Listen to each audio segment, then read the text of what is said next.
Abunaçılar, assalamu aleyküm. İşlerimiz bitti, xuda xalasa. Necə ölkə basılıb, xuda sağ olun, necə ölkələr bilən bürükkilikliyiz. Deyilər şu illərdən buldu. Zabrana zamokla ilə, xuda xalasa.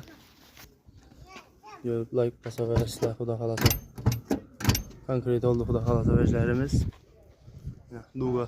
Duqalarını koyup işləb verdik. 3 eşik. Bir uniyə oldu xuda xalasa. Yəni, bunda darvazamız xuda xalasa.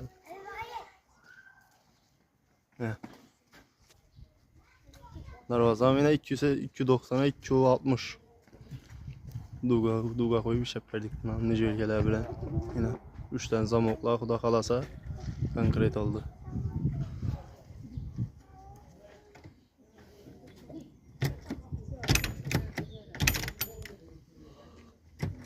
Aspetlerden konkret oldu xuda xalasa.